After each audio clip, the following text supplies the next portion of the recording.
우리 몸의 건강지수는 혈압이나 당뇨 또는 소화 기능 등으로 측정을 합니다.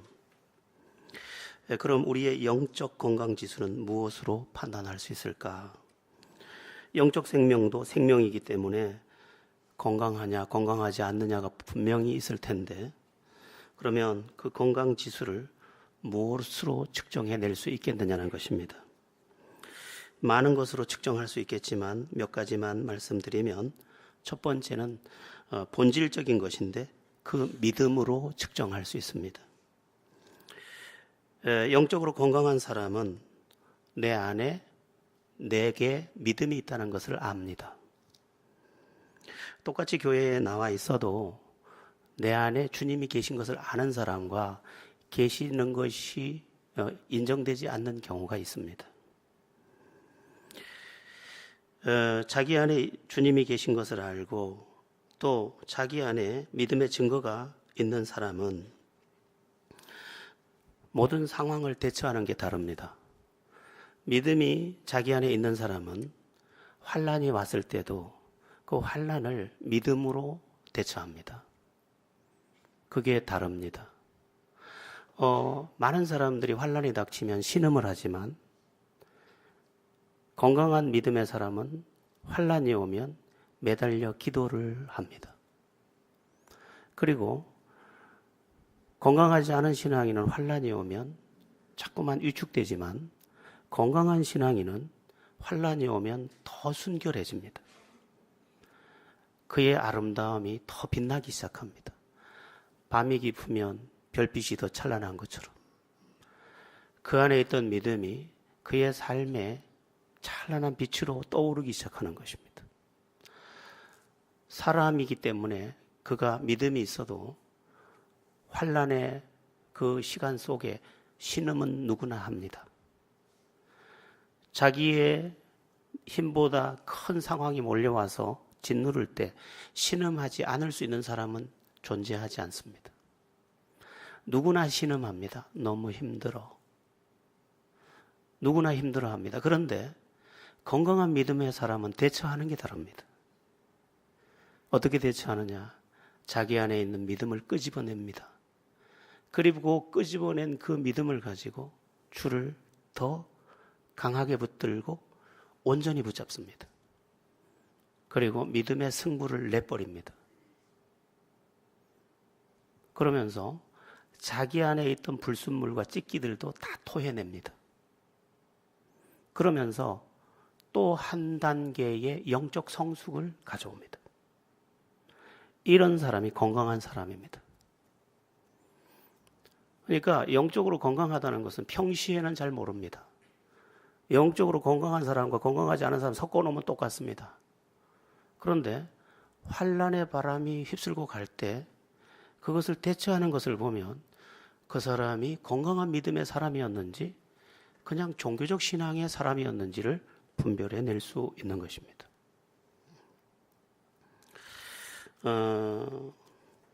여러분은 한번 살펴보시기 바랍니다. 나에게 환난이 바람에 불어올 때 나는 어떻게 대처하고 있는지. 그러면 믿음이 헛되냐? 그렇지 않습니다. 믿음으로 대처한 사람은 믿음의 이 독수리가 바람을 타고 오르듯이 그 환난의 바람을 타고 올라서 진정한 독수리로 등극하게 됩니다. 그리고 문제 해결이 뒤따라오면서 영적 거인으로 성장한 자기를 보게 됩니다. 그래서 환난은 인내를, 인내는 연단을, 연단은 소망을 이루는 줄 너희가 알미니라. 크리스찬의 삶의 저편에 아주 평소에 보이지 않던 깊은 곳에 믿음의 샘이 있는 것입니다. 그 샘을 통해서 다시 한번 일어서는 그 사람, 그가 건강한 사람이다. 우리가 회복력이라는 게 있습니다. 우리 몸의 건강도 회복력이라는 게 있는데, 여러분 자고 일어났는데 여기 베개 자국이 났는데 한나절 뒤 지나도록 안 지워진다. 안 건강한 겁니다. 양말을 신었는데 아침까지 자국이 남았다. 건강하지 않은 거죠. 건강한 사람은 여기 조금 전에 주름이 있어도 자고 일어나서 세수하고 나면 팽팽합니다. 저처럼. 저는 살이 쪄서 물론 그렇지만. 회복력입니다. 믿음이 그 영적인 상태가 건강한 사람은 회복력이 탁월합니다. 어제 그렇게 신음했는데 다음날 보니까 새 힘을 얻어서 또 독수리 날개의 짓을 하고 있는 겁니다. 기도 한 번 하고 나더니 사람이 달라져 버렸어요. 여러분의 삶에 그런 건강한 믿음, 늘 날 수 있는 창공의 주인 되는 여러분 되기를 축원합니다. 영적인 건강지수 또 무엇으로 측정할 수 있느냐? 두 번째, 오늘 본문과 연관해서 말씀드리겠는데요. 두 번째는 너그러움입니다. 저 사람이 영적으로 건강하다면 그는 너그럽습니다.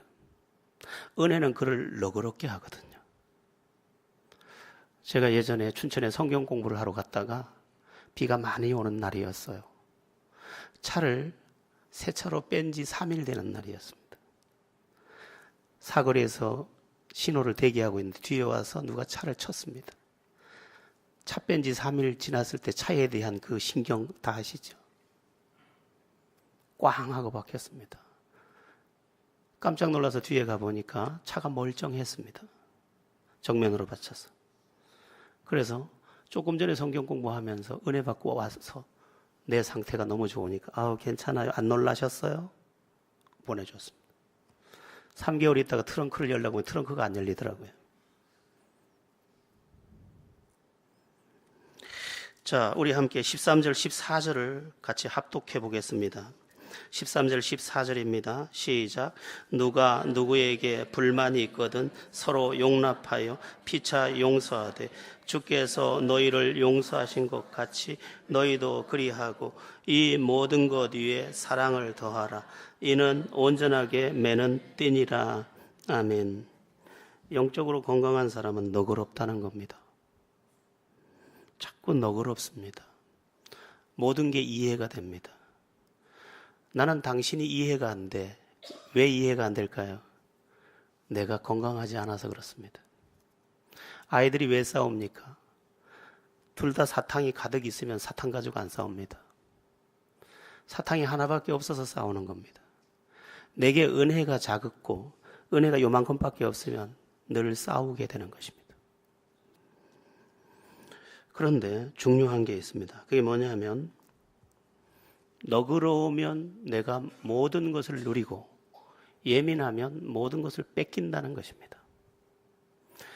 새도 뾰족한 나무에는 앉지 않습니다.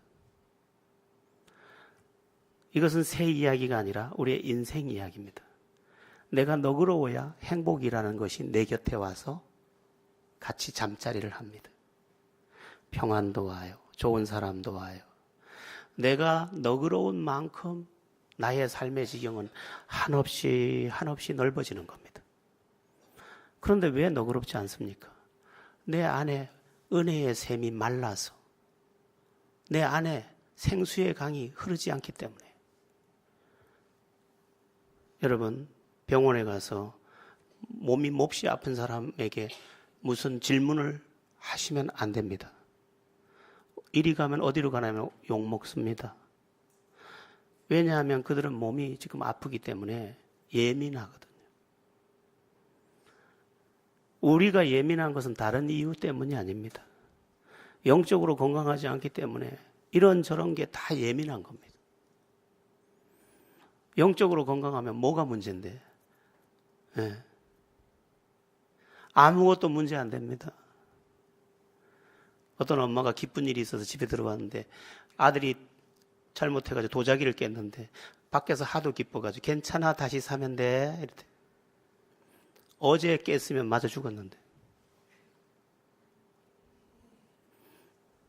지금 우리가 사물을 대하는 현 주소는 상황 때문이 사실은 아닙니다. 우리는 상황 때문이라 그래요. 네가 그랬기 때문에 내가 화가 난 거야. 그렇게 생각하지만 사실은 그 내면에 내 안에 너그러울 만큼의 은혜가 없어서 그런 겁니다.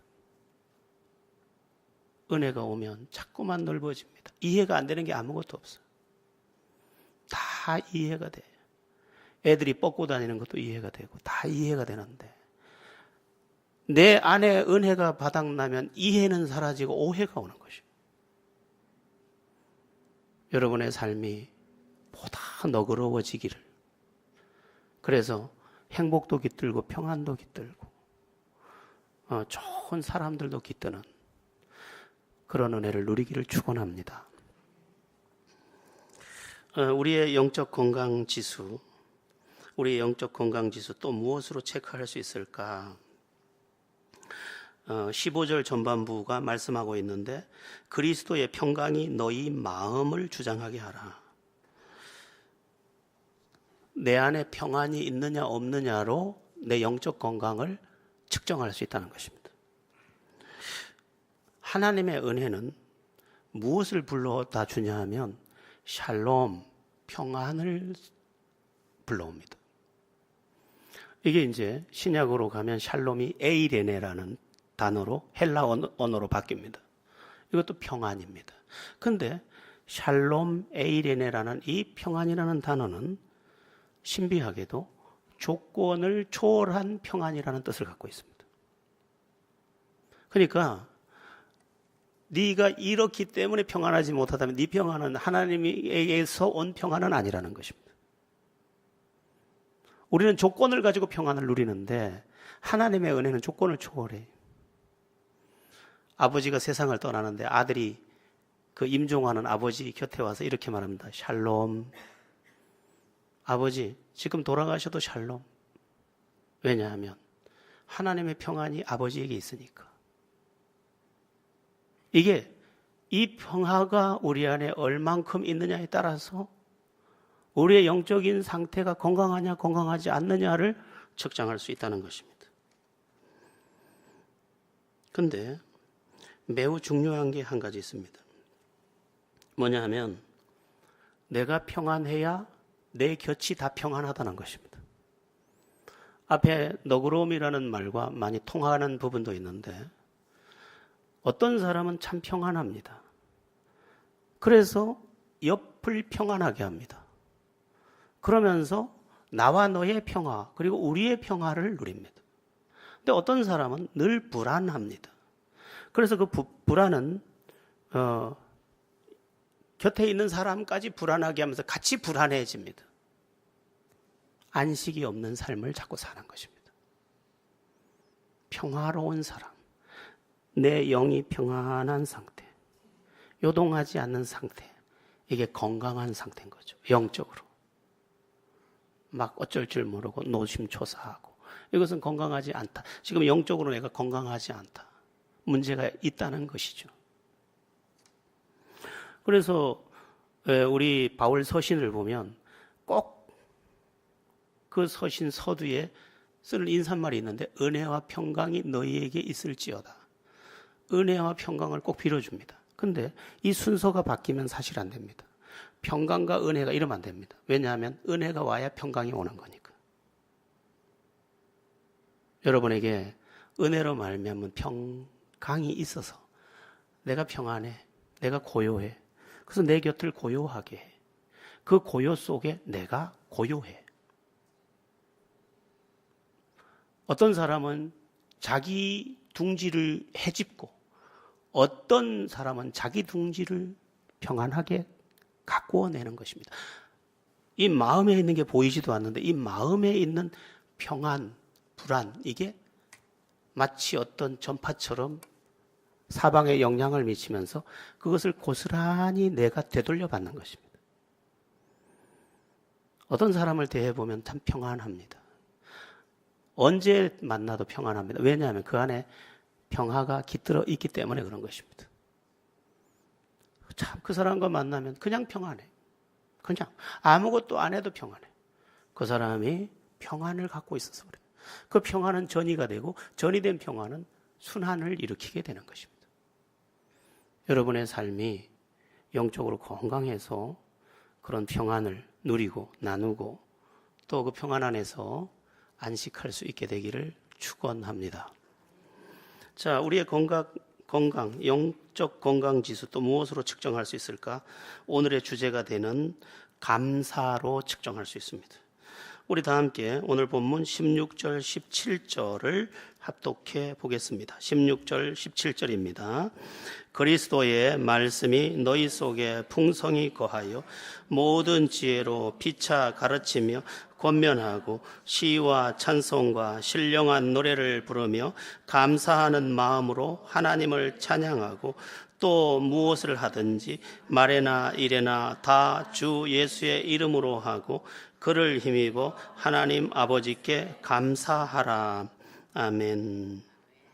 무엇을 하든지 말에나 일에나 다 주 예수의 이름으로 하고 그를 힘입어 하나님 아버지께 감사해라. 일을 해도 감사하고 말을 해도 감사해라. 근데 이 감사라는 게 억지로 되느냐 말이죠. 일을 하는데 아휴, 내가 이거 하려고 내가 당신이랑 결혼했을까? 이렇게 살려고.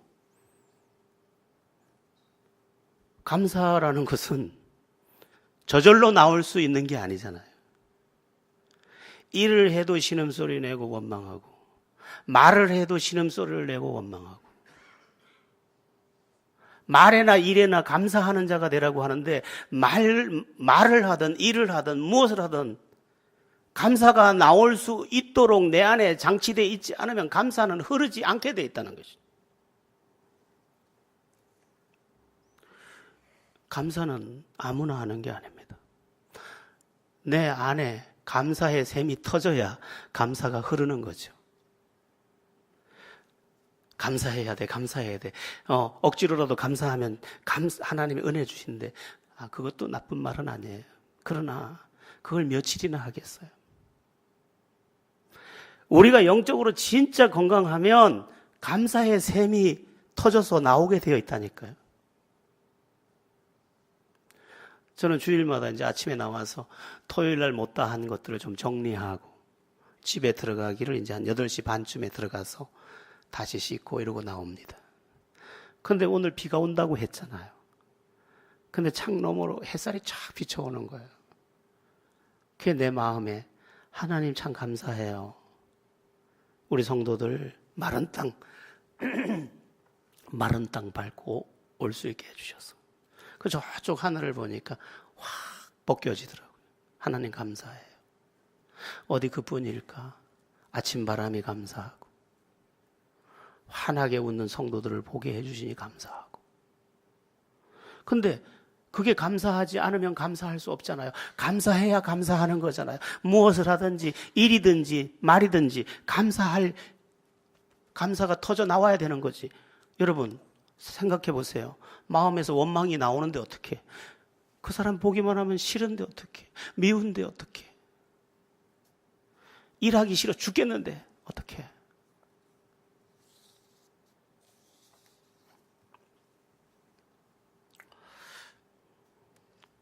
그렇습니다.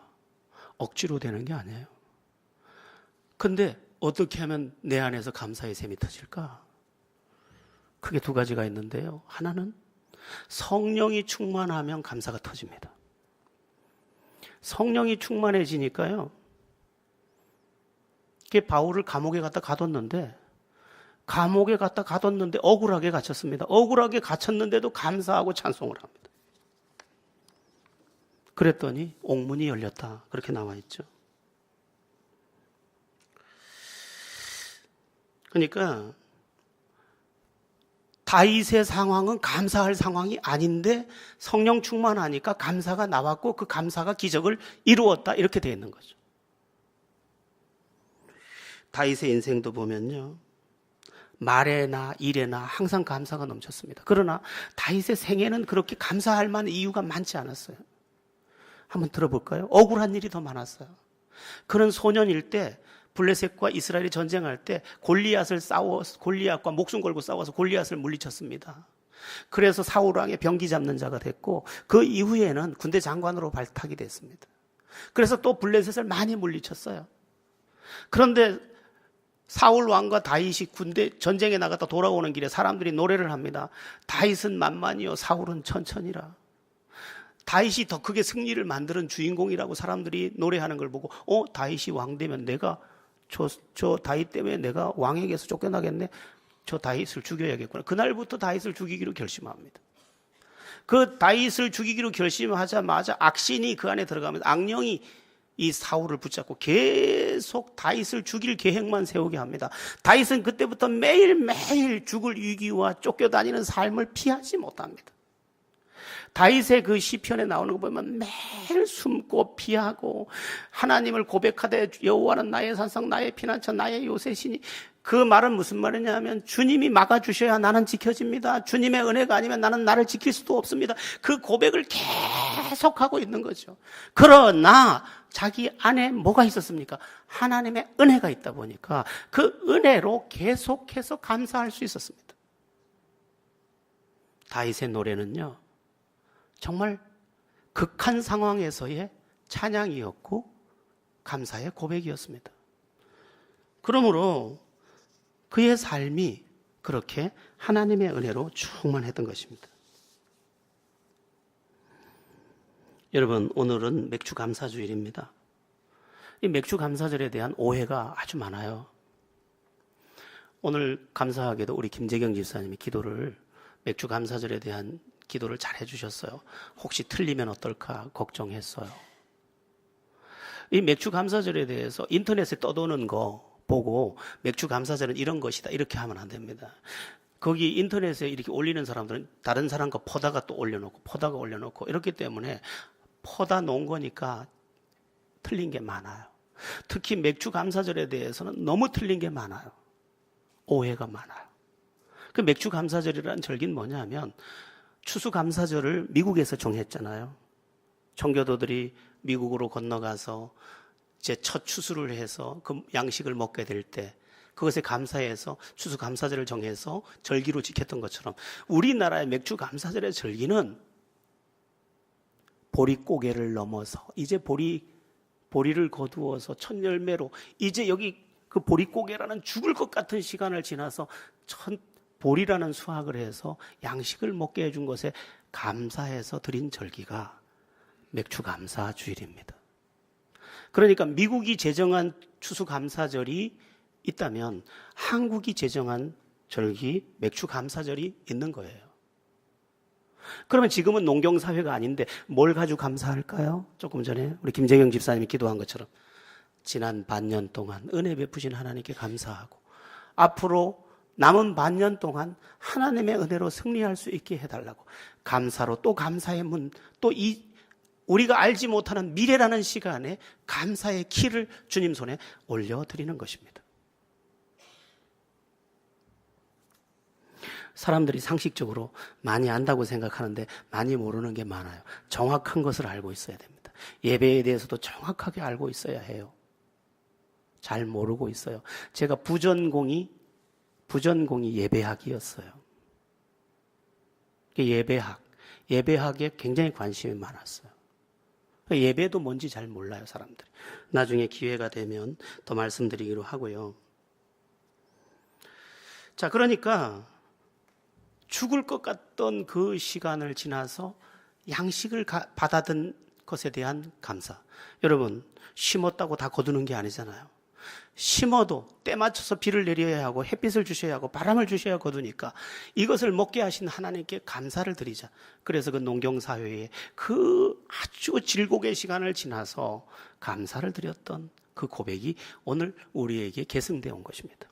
참 좋은 전통이죠.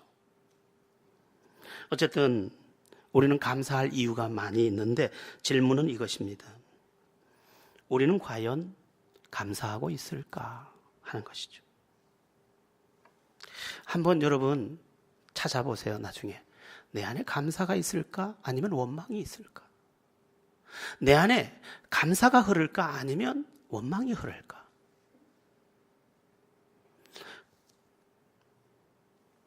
다윗은, 제가 조금 전에 다윗 말씀드렸는데 다윗은 늘 쫓기면서도 감사했어요. 그 감사의 고백 중에 아주 특별한 감사의 고백이 하나 있는데 한번 찾아서 읽어보겠습니다. 시편 40편 5절입니다. 앞에 나왔죠? 네, 시편 40편 5절입니다. 우리 함께 합독해 보겠습니다. 여호와 나의 하나님이여 주의 행하신 기적이 많고 우리를 향하신 주의 생각도 많아 누구도 주와 견줄 수가 없나이다. 내가 널리 알려 말하고 자 하나 너무 많아 그 세를 셀 수도 없나이다. 아멘. 다윗의 고백은 이런 거예요. 주께서 내게 베푸신 기적이 얼마나 많은지 몰라요. 또 나를 향한 주님의 생각, 그 아주 선한 생각들과 계획들이 얼마나 많은지 몰라요. 이것은 누구하고도 비교할 수 없는 것입니다. 내가 이 사실을 사람들에게 다 말하려고 하지만 하나님이 내게 주신 은혜가 너무 많아서 그 수를 다 셀 수도 없습니다. 하나님, 나의 간증이 1개래야 말하죠. 나의 간증이 10개래야 말하죠. 나의 간증이 1000이고 만입니다. 왜냐하면 분초마다 하나님이 내게 은혜 베푸셨잖아요. 그래서 나는 오직 감사할 따름입니다. 이렇게 말하는 거죠.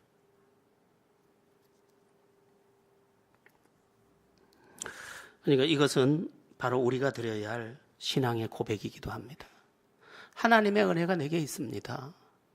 그리고 하나님이 내게 베푸신 은혜에 대해서 나는 고백할 게 참 많습니다. 그러나 그것을 다 말해도 부족할 겁니다. 왜냐하면 분초마다 은혜를 주신 분이 하나님이시기 때문입니다. 이렇게 말하는 거죠.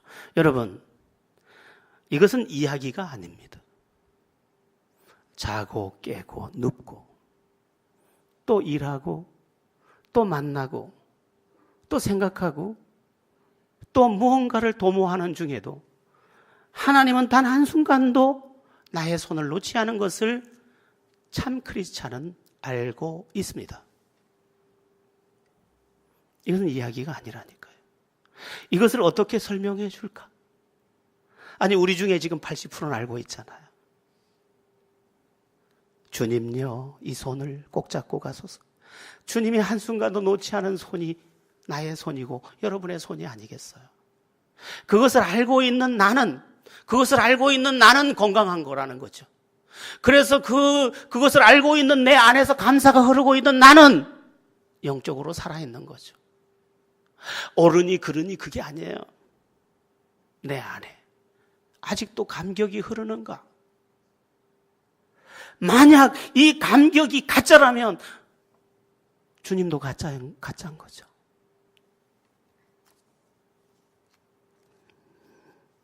근데 매우 중요한 게 한 가지 있습니다. 그게 뭐냐면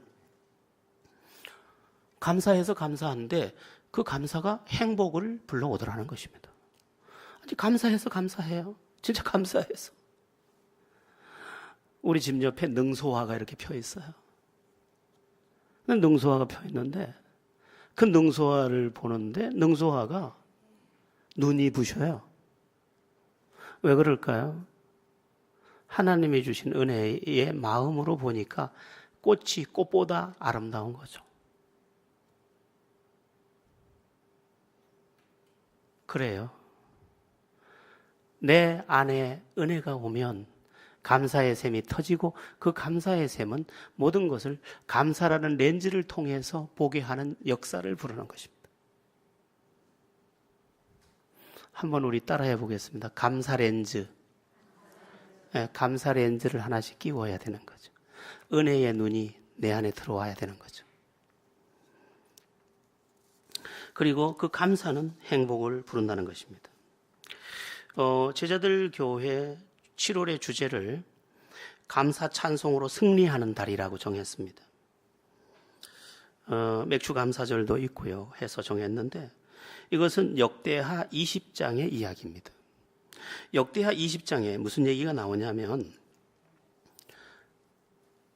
여호사밧 왕이 다스리던 유다 왕국에 연합군이 쳐들어옵니다. 모압, 암몬, 그 다음에 한 나라가 더 들어와요. 갑자기 생각이 안 나네. 세 나라가 연합군으로 쳐들어옵니다. 그런데 이 쳐들어온 세 나라를 이길 힘이 유다 왕국 자체에 없습니다. 한 나라가 쳐들어와도 못 이기는데 세 나라가 쳐들어와서 이길 힘이 없잖아요.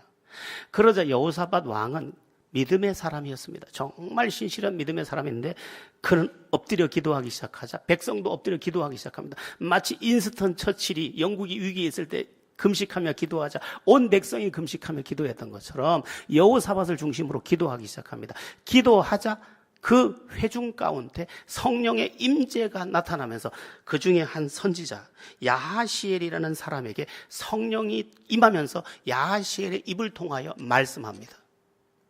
뭐라고 말하느냐? 이 전쟁은 너희에게 속한 게 아니라 나에게 속한 것이다. 너희는 싸울 것도 없다. 내가 싸울 것이고 너희는 찬송하며 내려가라. 내가 이들을 너희 앞에 다 멸하겠다. 그 이야기가 우리 역대하 20장에 나오는데 역대하 20장 14절부터 17절까지 내용입니다. 우리 교독할 것 없이 천천히 한번 같이 읽어보겠습니다. 여호와의 영이 회중 가운데에서 레위 사람 야하시엘에게 임하셨으니 그는 아삽 자손 마따냐의 현손이요 여이엘의 증손이요 분하야의 손자요 스가랴의 아들이에 야하시엘이 이르되 온 유다와 예루살렘 주민과 여호사밧 왕이여 들을지어다. 여호와께서 이같이 너희에게 말씀하시기를 너희는 이 큰 무리로 말미암아 두려워하거나 놀라지 말라. 이 전쟁은 너희에게 속한 것이 아니요 하나님께 속한 것이니라. 내일 너희는 그들에게로 내려가라.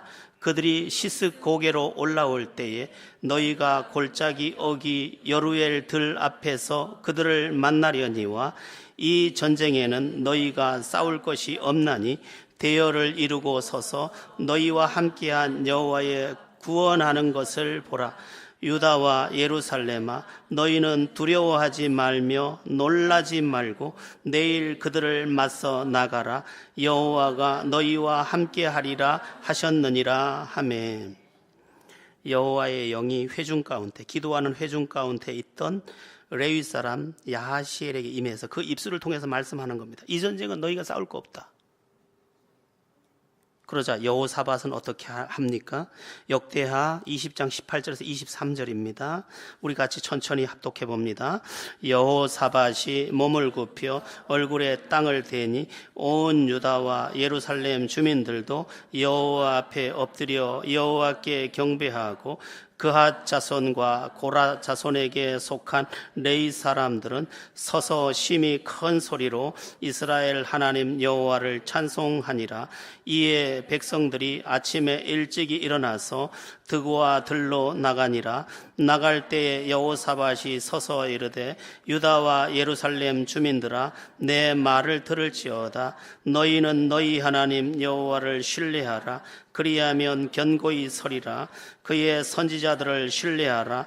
그리하면 형통하리라 하고 백성과 더불어 의논하고 노래하는 자들을 택하여 거룩한 예복을 입히고 군대 앞에서 행진하며 여호와를 찬송하며 이르기를 여호와께 감사하세 그의 인자하심이 영원하도다 하게 하였더니 그 노래와 찬송이 시작될 때에 여호와께서 복병을 두어 유다를 치러 온 암몬 자손과 모압과 세일산 주민들을 치게 하심으로 그들이 패하였으니 곧 암몬과 모압 자손이 일어나 세일산 주민들을 쳐서 진멸하고 세일 주민들을 멸한 후에는 그들이 서로 쳐 죽였더라. 아멘. 하나님 앞에 기도했더니 이 전쟁은 너희가 싸울 필요 없다. 내가 싸울 것이다. 너희는 그것을 지켜보고 내려가면 된다 해서 그 소식을 들은 이 여호사밧이 찬양대를 앞세워서 찬양하며 감사하며 내려갔더니 여호와께서 싸우시더라는 것입니다. 그리고 적들이 연합군이니까 암몬과 모압이 서로 죽이더라는 것입니다. 제가 말씀드리고 싶은 것은 다른 것이 아닙니다. 감사와 찬송의 능력을 말하려는 것입니다. 감사와 찬송이 연합군도 물리치더라는 것입니다. 그렇습니다. 감사가 능력입니다. 그리고 기적입니다. 원망하면 결박되고 감사하면 열립니다. 그러나 감사는 저절로 나오는 게 아니라고 말씀드렸죠. 감사는 성령 충만한 사람에게서 나오는 겁니다. 마귀는 원망을 채워 넣습니다.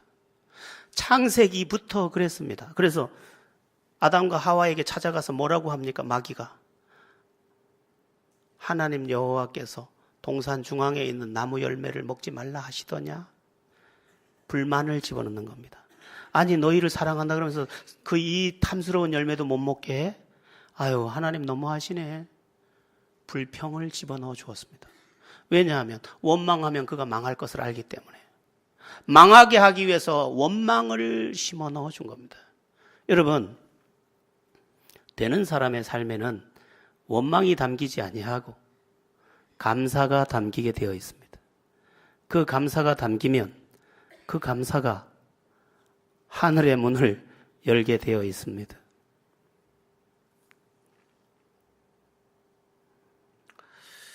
자, 우리가 그럼에도 불구하고 감사할 수 있는 비결이 하나 있습니다. 성령 충만하지 않아도 감사하는 비결 하나가 있습니다. 그게 뭐냐면 하나님의 생각이 나의 생각보다 높다고 인정하며 받아들이는 것입니다. 이사야 55장 9절에서 하나님이 이렇게 말씀하셨습니다. 하늘이 땅보다 높음 같이 내 길은 너희 길보다 높으며 내 생각은 너희 생각보다 높으니라. 네 생각 옳은 것 같지? 아니야. 여러분 어떻게 하면 우리의 삶이 복될 것 같습니까? 내가 욕심 부리는 대로 다 형통하면 될 것 같습니까? 어림도 없습니다. 우리가 형통해지면 남자들은 딴짓하고요. 여자들은 또 딴짓합니다. 그런 얘기 들어보셨어요? 아버지, 엄마, 아들, 딸이 살았는데 어느 날 가보니 아무도 없더라는 거예요. 아니 비행기에서 떨어졌는데 아무도 땅에 안 떨어지더라는 거예요. 그게 어떻게 됐냐니까 남편은 뭘 타고 날아갔다더라? 네? 뭐 타고 날아갔죠? 그 부인은 치맛바람 타고 날아가고 남편은 제비족이라서 제비같이 날아가고 아들은 비행청소년이라서 날아가고 딸은 뭐라 그러더라? 다 가진다고 내 욕심이 채워진다고 다 채워진 게 아닙니다. 주의 은혜가 내게 와서 감사의 샘을 터뜨려서 정말 소박한 밥상 앞에서도 내 평범한 삶 앞에서도 하나님이 더 선한 것을 인정할 때 내 삶은 평안과 회복과 은혜와 행복이 되는 줄 믿으시기 바랍니다. 그러니까 고린도전서 1장 25절에 하나님의 미련한 것이 사람보다 지혜 있다. 아니 하나님 우리 생각에는 하나님이 한 번만 하면 우리 잘 믿을 것 같잖아요. 하나님 복 주세요. 복 딱 주고 그러면 얼마나 잘 믿겠어요. 그런데 하나님이 그렇게 안 하시는 게 더 지혜로운 거라는 거지. 하나님이 바보도 아닌데 왜 저렇게 더디 주셔서 우리를 낙심하게 할까? 주기만 하면 내가 열심히 믿을 것 같은데 그러나 하나님이 더 지혜롭다는 거지. 진학년 너를 그래도 그만큼 만든 게 뭐지? 내 뜻대로 안 돼서 이만큼 만들어진 거죠. 내 뜻대로 됐으면 나는 망가졌을 겁니다. 망가지게도 안 생겼죠. 다 망가진 게 망가지겠어. 그러나 내 뜻대로 안 돼서 주의 뜻을 구하고 그래서 더 간곡히 구하다가 주의 은혜의 보좌 그 앞에 서서 진리를 나누는 삶을 살게 되는 거죠. 요셉의 이야기를 들어보면 참 대단하다는 생각이 듭니다. 왜냐하면 너무너무 억울하잖아요. 하나님께서 꿈을 주셔서 그 꿈을 꾸고 사는데 형들에게 팔려서 노예가 되고 노예살이도 정말 하나님 의지하면 노예에서 벗어나게 할 줄 알고 믿음으로 살았는데 또 이번에는 누명을 쓰고 감옥에 가고 감옥에 가서도 믿음으로 살면 회복될 줄 알고 여러 사람을 섬기면서 봉사하고 섬기고 그래서 떡 맡은 관원장, 술 맡은 관원장의 꿈까지 다 풀어줬는데 밖으로 나간 관원장이 자기를 기억해서 잊어버리고 정말 자기 뜻대로 되지 않았습니다. 한 번도. 그러나 자기 생각보다 하나님이 오르심을 믿고 그래도 하나님 앞에서 살더니 그가 30세 되던 해에 오르신 하나님께서 그에게 약속했던 모든 것을 다 회복시켜 주셨습니다. 욥도 이해 못했어요. 재산이 다 날아가고 자식들이 다 죽고 이해 못했어요. 그러나 주신 자도 여호와시오 취하신 이도 여호와시니 여호와의 이름이 찬송을 받으실지로다. 결국은 원망하지 않습니다. 하나님의 뜻이 자기의 생각보다 옳다고 믿었기 때문에 불합리해 보이고 원망을 받는 상황에서도 꿋꿋이 주를 바라보더라는 것입니다. 여러분, 하나님이 우리보다 옳습니다. 이거 분명히 믿으셔야 합니다. 우리는 내가 더 옳은 것처럼 생각해서 착각하면서 오늘도 하나님이 뭔가 잘 실수하는 것 같이 하고 하나님이 마치 안 계시는 것처럼 치부하면서 오늘도 육신의 길을 가다가 또 다른 낭패를 부르고 있지 않습니까?